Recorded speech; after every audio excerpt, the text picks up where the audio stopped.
નમસ્કાર, આપ જોઈ રહ્યા છો નેશન પ્લસ ન્યૂઝ. હું છું આપની સાથે હિરલ પંડ્યા. વડોદરા જિલ્લાના ગ્રામ્ય વિસ્તારોમાં વસતા પાત્રતા ધરાવતા પરિવારોને સરકારી યોજનાઓનો લાભ સરળતાથી મળી રહે તે માટે એક સરાહનીય સંયુક્ત પ્રયાસ હાથ ધરવામાં આવ્યો છે. ફિક્કી ફ્લો વડોદરા અને દીપક ફાઉન્ડેશનના સહયોગથી સંગાત પ્રોજેક્ટ અંતર્ગત એક વિશેષ જનજાગૃતિ અને સહાય શિબિરનું ભવ્ય આયોજન કરવામાં આવ્યું છે.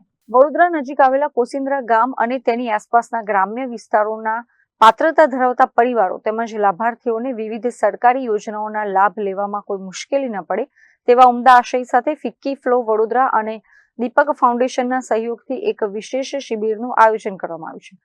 ઘણીવાર ગ્રામીણ સ્તરે જરૂરી દસ્તાવેજીકરણ એટલે કે ડોક્યુમેન્ટ્સના અભાવે ગરીબ અને મધ્યમ વર્ગના પરિવારો સરકારી યોજનાઓથી વંચિત રહી જતા હોય છે. આ જ સમસ્યાના કાયમી ઉકેલ માટે ફિક્કી ફ્લો વડોદરા અને દીપક ફાઉન્ડેશને સંગાત પ્રોજેક્ટ હેઠળ આ મોટો સેવા યજ્ઞ શરૂ કર્યો છે. આ વિશેષ સહાય શિબિર 10 જૂનથી 12 જૂન 2026 સુધી સતત 3 દિવસ સુધી કાર્યરત રહેશે. આજ રોજ ફિક્કી ફ્લો વડોદરા ચેપ્ટર અને દીપક ફાઉન્ડેશન દ્વારા સંગાત પ્રોગ્રામ અંતર્ગત સરકારશ્રીની જુદી જુદી યોજનાઓ જે છે અને તેને લગતા જે જરૂરી દસ્તાવેજો છે એ કોસિન્દ્રા ગામના લોકોને ઘર આંગણે તેમને લાભ મળે એના માટે અમે આ કેમ્પનું આયોજન કરેલું છે. આ કેમ્પ 3 દિવસ અમે ચલાવવાના છે, સવારે 10 થી 5, અને ફળીએ ફળીએ જઈ અને લોકોને જે કંઈ યોજનાઓનો લાભ લેવો હોય તેના માટે અમે યોગ્ય સલાહ, માર્ગદર્શન તથા ઓનલાઈન જે એપ્લિકેશનો થતી હોય અમે કરવાના છે. આ 3 દિવસીય શિબિરમાં ગ્રામજનોને રોજિંદા જીવનમાં અને સરકારી કામોમાં સૌથી વધુ ઉપયોગી એવા તમામ દસ્તાવેજો અંગે સ્થળ પર જ સહાય આપવામાં આવી રહી છે, જેમાં નવું રેશન કાર્ડ, ચૂંટણી કાર્ડ, જન્મ અને મૃત્યુના પ્રમાણપત્રો, સત્તાવાર આવકનો દાખલો, જાતિનો દાખલો તેમજ શ્રમિકો માટે અતિ મહત્વના એવા ઈ શ્રમ કાર્ડ અને સરકારી ઓળખપત્રો સંબંધિત વહીવટી પ્રક્રિયાનું સચોટ માર્ગદર્શન આપવામાં આવી રહ્યું છે. આ ઉપરાંત કેન્દ્ર અને રાજ્ય સરકારની કલ્યાણકારી યોજનાઓનો લાભ સીધો પરિવારો સુધી કેવી રીતે પહોંચે તેની સમજણ પણ સંસ્થાના પ્રતિનિધિઓ દ્વારા પૂરી પાડવામાં આવી રહી છે. પ્રથમ દિવસે જ આ શિબિરનો લાભ લેવા માટે કોસિન્દ્રા પંથકના સેંકડો પરિવારો ઉમટી પડ્યા હતા અને તંત્ર તેમજ સેવાભાવી સંસ્થાઓના સંયુક્ત અભિગમને બિરદાવ્યો હતો.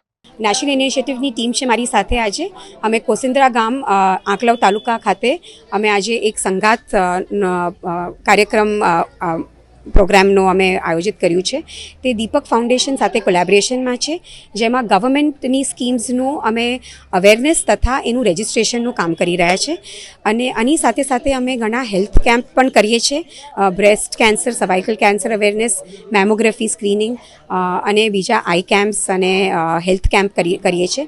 તેની સાથે ફાઇનાન્શિયલ લિટરસી છે, લીગલ અવેરનેસ છે બહેનો માટેનો, અને એઆઈ અને ડિજિટલ સાયબર સિક્યોરિટી માટેનો અવેરનેસ પ્રોગ્રામ પણ અમે બહેનો સુધી અમે પહોંચાડીએ છીએ. એની સાથે સાથે એમએસએમઈ ખાતે અમે કામ કરીએ છીએ, જેવી રીતે રૂરલ અને અર્બનમાં બહેનોને કઈ તાલીમની જરૂર છે કે પછી કે કઈ સ્કીમ્સની જરૂર છે એ લોકોને વ્યવસાય ચાલુ કરવા માટે, તેનું પણ અમે આયોજિત કરીએ છીએ. અને સર્ક્યુલર ઇકોનોમીના વર્ટિકલના નીચે અમે આજે ડોનેશન, ક્લોથ્સ ડોનેશન ડ્રાઈવ, ઈ વેસ્ટ ડોનેશન ડ્રાઈવ, તેનું પણ કામ કરીએ છીએ. પર્યાવરણ માટેના ઘણા કાર્યક્રમ કરીએ છીએ, જેવી રીતે ગામમાં રોકેટ કમ્પોસ્ટિંગનું અમે એક પાયલટ પ્રોજેક્ટ લેવા માંગીએ છીએ, જેમાં સૂકો અને ભીનો કચરો છૂટો પાડીને ભીના કચરાથી અમે કમ્પોસ્ટ બનાવી શકીએ અને ગામમાં જ એ લોકો યુઝ કરી શકે. કેમેરામેન નવનીત પરમાર સાથે Chirag Patel, nation plus news, Vadodara.